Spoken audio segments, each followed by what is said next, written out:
हिंदी गलम में फिर से आपका एक बार स्वागत है। ये वीडियो विशेष रूप से शिक्षक बहाली से संबंधित है। अभी हमने ट्विटर खोल रखा है, ट्विटर हैंडल देख रहे हैं रजनीश सर का। स्क्रॉल करेंगे इसे तो नीचे में एक सिलेबस से संबंधित जो अभी बीपीएससी शिक्षक भर्ती का एग्ज़ाम होने वाला है, उसके सिलेबस से संबंधित ट्वीट किया गया। और बहुत पहले भी हमने आपको बताया था कि जो भी सिलेबस होगा वो प्रधान शिक्षक और हेडमास्टर के सिलेबस के अनुसार हो सकता है। भले ही शिक्षा मंत्री जी का बयान आता हो कि जो आप पढ़ाए हैं उसी से संबंधित प्रश्न पूछा जाएगा, ये बार बार कहा जाता रहा है। चाहे अन्य सोर्सों से ये पता चला कि ऐसा सिलेबस हो सकता है, ये हो सकता है, वो हो सकता है, लेकिन हमने एक क्लियर तरीके से आपको बताया था कि प्रधान शिक्षक वाला है या हेडमास्टर वाला है, उसे देख लीजिए। विभिन्न तरह के लोग विभिन्न तरह की बातें करते थे। आज सर ने भी ट्वीट करके, रजनीश सर ने भी ट्वीट करके ये बताया है। एक बार आप अच्छे तरीके से पढ़ भी लीजिए। बीपीएससी शिक्षक भर्ती का सिलेबस जल्द करेगा जारी। बीपीएससी जो है शिक्षक भर्ती का सिलेबस जल्द करेगा जारी, यानी जल्द आपको देखने को मिल सकता है।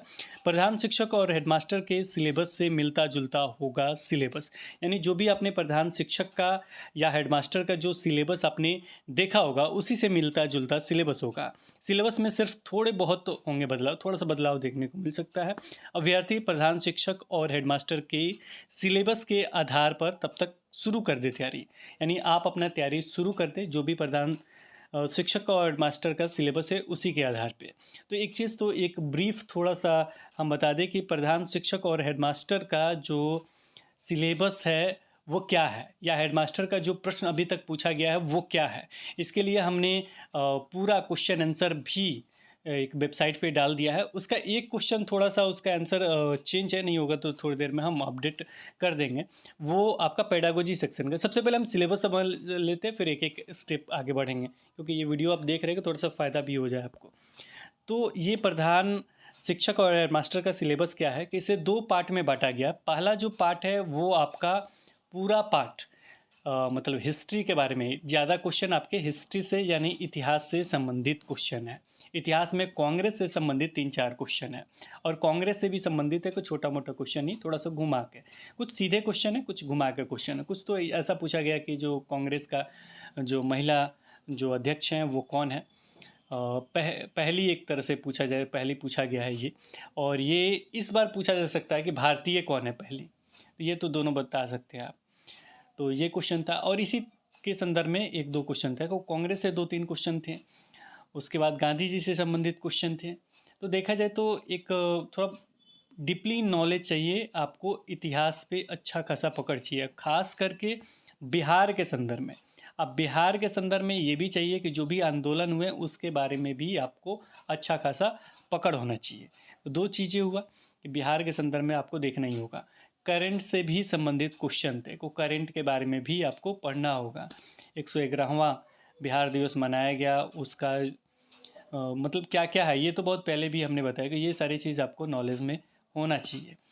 इसके अतिरिक्त आपको मतलब पूरा समझिए, इतिहास, नागरिक, भूगोल, केमिस्ट्री, बायो, ये सारे क्वेश्चन निश्चित रूप से है। केमिस्ट्री के 4-5 क्वेश्चन, बायो के 3-4-5 क्वेश्चन, मैथ के क्वेश्चन, रीजनिंग के क्वेश्चन। रीजनिंग का भी एक वीडियो हमने बनाया है, और एक और वीडियो हमने बनाया है जो हम आपको बताएंगे।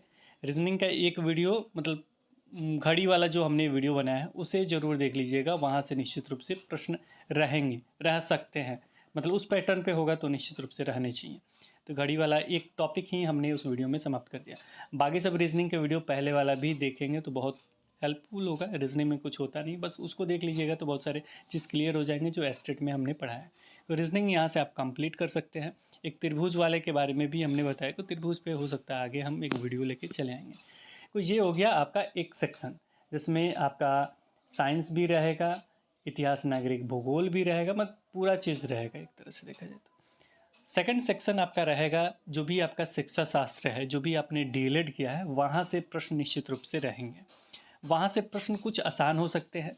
आसान में आप हमेशा सीटेट से पढ़ते हुए आए हैं, वाइगोस्की, कोहलबर्ग, और आपका वाइगोस्की हो गए, कोहलबर्ग हो गए, जिन पियाजे हो गए। तो ये क्वेश्चन आसान आपको देखने को मिल सकते हैं। ये आसान क्वेश्चन क्यों?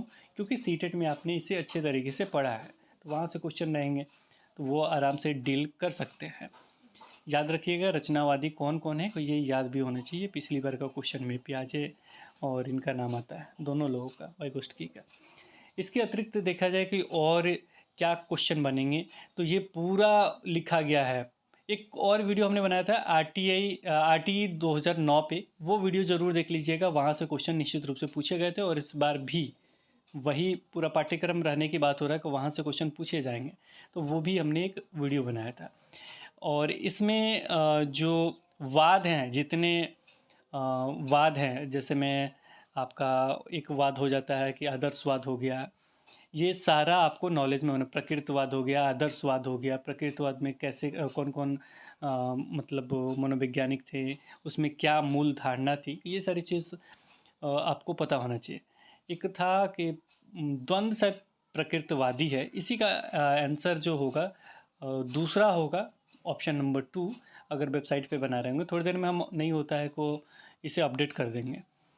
तो ये क्वेश्चन हो गया। और भी मतलब यहाँ से प्रश्न रहेंगे, प्रकृतिवाद हो, यथार्थवाद हो, यहाँ से क्वेश्चन निश्चित रूप से रहेंगे।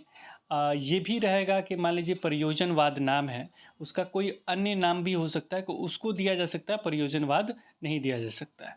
ये था थोड़ा सा घुमाने वाला क्वेश्चन, यानी सिंपल सा क्वेश्चन था लेकिन थोड़ा सा घुमा दिया गया था। वहाँ से प्रयोजनवाद गायब था, उसके बदले में कुछ और नाम दिया गया था, व्यवहारवाद दिया गया था। इसे भी थोड़ा सा डीपली थोड़ा सा देखना आपको पड़ेगा। ये चीज़ देखने को मिला है उसमें। तो पूरा पैडागोजी सेक्शन ना एक बार अच्छे तरीके से, बढ़िया तरीके से आपको देखना होगा। और अगर ये पैटर्न रहा तो मतलब जहाँ तक नॉलेज मिल रहा है, जहाँ तक लिखा गया है, तो ये हो सकता है कि यही पैटर्न रहे। तो अच्छा है कि आप उसे एक एक करके लाइन से पढ़ें। तो अगर आपने इसे पहले देखा हो, शिक्षा मंत्री का बयान हुआ चाहे अन्य लोगों का, तो देखा जाएगा थोड़ा सा अब देखिए क्या होता है। जब तक सिलेबस बाहर नहीं आ जाता तब तक कुछ कहा नहीं जा सकता है। लेकिन अब क्या करना होगा आपको, इतिहास, नागरिक, भूगोल जो होता है, खास करके बिहार के संदर्भ में देखा जाए, इतिहास क्या है उसका, शेषासुरी का मामला हो या जिसका भी हो, मामला कहने का मतलब उनके बारे में, और जितना भी आंदोलन हुआ हो, मतलब ये कहा जाए कि जो 1500 ईस्वी है उस समय से लेके करंट 1947 तक तो आपको अच्छे से देखना होगा। ये चीज़ अच्छे से देखना होगा, नहीं को 1857 से लेके 1947 तक ये आपको कंठस्थ याद होना चाहिए। इसके बाद जो शिक्षा का स्तर है 1947 से लेके जो अभी तक अगर NEP 2020 भी शामिल करते हैं, तो अभी तक का जो शिक्षक का स्तर रहा, जो भी आयोग रहे हों, कोठारी आयोग का मामला हो, राधा कृष्णन आयोग का मामला हो, कौन थे उसमें, क्या क्या हुआ, ये सारे शिक्षा के संदर्भ में भी क्वेश्चन रहेंगे। तो ये सारी चीज़ आपको पढ़ने चाहिए, कुछ चीज़ें पढ़ना चाहिए। कोठारी आयोग मतलब कब का है, 63 का है कि 64 का है, कब का है, 1963-64 का है कि कब का है, उसमें क्या क्या हुआ, त्रिभाषा सूत्र कब आया। एक पैटर्न से भी क्वेश्चन पूछा गया था, जो अभी पैटर्न फॉलो होता हुआ है कि 10th में बोर्ड हो जाएगा, 10th के बाद मतलब 10, 2 और 3, 10 + 2 + 3। अभी पैटर्न देखिएगा ना, क्लास 10th होता है, क्लास 10th के बाद क्या होता है, 12 होता है, 12 के बाद क्या होता है, ग्रेजुएशन होता है। तो 10, 2, 3 ये कब का पैटर्न है। और सबसे महत्वपूर्ण देखा जाए तो कोठारी आयोग को ही माना जाता है। तो इस कोठारी आयोग के बारे में पता होना चाहिए। इसके अतिरिक्त और भी जो है NCF के बारे में, NCF 2005 के बारे में मालूम होना चाहिए। एक तो हमने ख़त्म कर दिया RTI वाला, तो ये सारी चीज़ आपको पता होना चाहिए और अच्छे तरीके से ज्ञान होना चाहिए। और बहुत सारी चीज़ें हैं जो आपको क्लियर होना चाहिए। और कोशिश कीजिए कि अब पढ़ना आप स्टार्ट कर दें। पढ़ना बहुत ज़रूरी है। आप अपने सब्जेक्ट को भी पढ़े होंगे तो आपके लिए वो काम ही करेगा, क्योंकि वहाँ से प्रश्न निश्चित रूप से आपको देखने को मिल सकते हैं।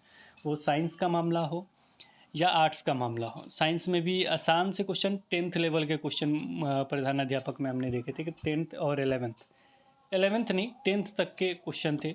मेरे ख्याल से आपका सोशल साइंस का भी 10th लेवल के क्वेश्चन हो सकते हैं।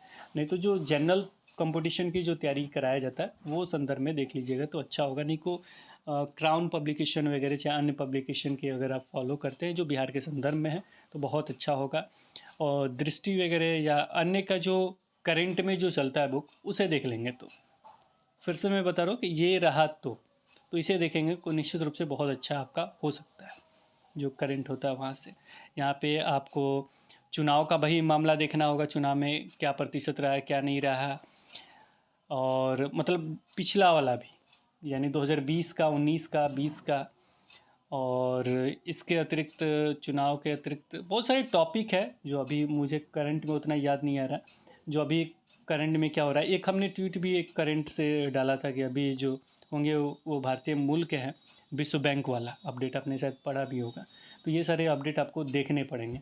इतने को करंट मेरे ख्याल से तुरंत एग्ज़ाम होगा कि इतना करंट तो नहीं, लेकिन इससे पिछला वाला इस तरह के मोमेंट आपको देखने पड़ेंगे। खास करके अगर बिहार से संदर्भ से जुड़ा है तो और अच्छे से देखना पड़ेगा। इंडिया लेवल, विश्व का लेवल का बात हो, इंडिया लेवल पे देखना होगा। थोड़ा सा विश्व से भी क्वेश्चन पूछा जाता है, थोड़ा सा इंडिया से, बाकी सब बिहार से। इस तरीके का क्वेश्चन पैटर्न था आपका बीपीएससी जो हेडमास्टर वाला। हेडमास्टर का हुआ था, हेड टीचर मतलब जो प्रधान शिक्षक का है उसका नहीं हुआ था, हेडमास्टर का एग्ज़ाम हुआ था। उसका परीक्षा के पैटर्न पे जो भी प्रश्न थे उसके अनुसार बता रहे हैं।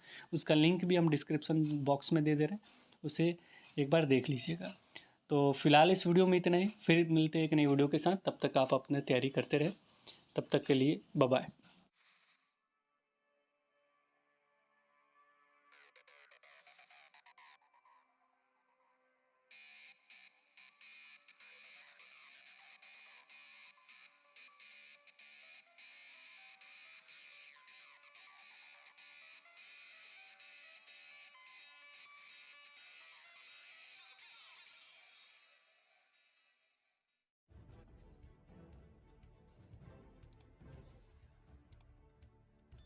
सब्सक्राइब कीजिए हिंदी क्लब को, दबाइए इस बेल आइकॉन को ताकि हमारा वीडियो आपको मिले सबसे पहले। शेयर करें अपने दोस्तों के साथ ताकि वो भी इसका लाभ उठा सके। ये सब बिल्कुल फ्री है।